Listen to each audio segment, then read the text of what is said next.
de povoado de Campo Formoso, mas tem o nome original de Panelas, porque lá inicialmente vivia uma tribo de índios há muitos séculos atrás, e esses índios fabricavam panelas.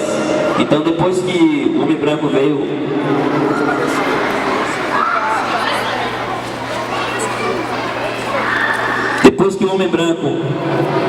tomou o povoado, frequentemente se encontravam-se panelas enterradas. Então, devido à grande quantidade de panelas que se encontrava no lugar, recebeu esse nome de Panela.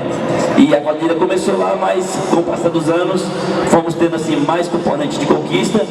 E hoje a quadrilha aqui da comunidade, a gente se apresenta lá dia 24 de junho, dia de São João, é sagrado pra gente a nossa apresentação na comunidade de Campo Formoso. Flor do Panela também é o nome de uma mulher famosa, Euflosina. Flor do Panela, que muita gente não sabe, mas foi a mulher que fundou o Hospital São Vicente.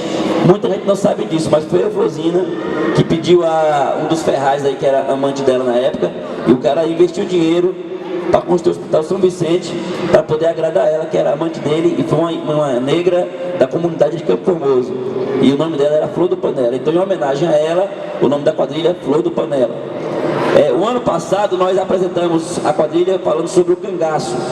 Esse ano a quadrilha vem falando sobre o chamego, né, e a safadeza, a sensualidade do forró nordestino, o caba safado e a morena forrozeira. Nossa quadrilha não compete, não participa de competição, porque o nosso objetivo maior é só mesmo a diversão e a tradição junina, ok? Eu queria pedir agora ao pessoal para afastar um pouquinho depois da linha, para poder, a gente vai fazer a roda, e na hora da roda tem um pouco de espaço.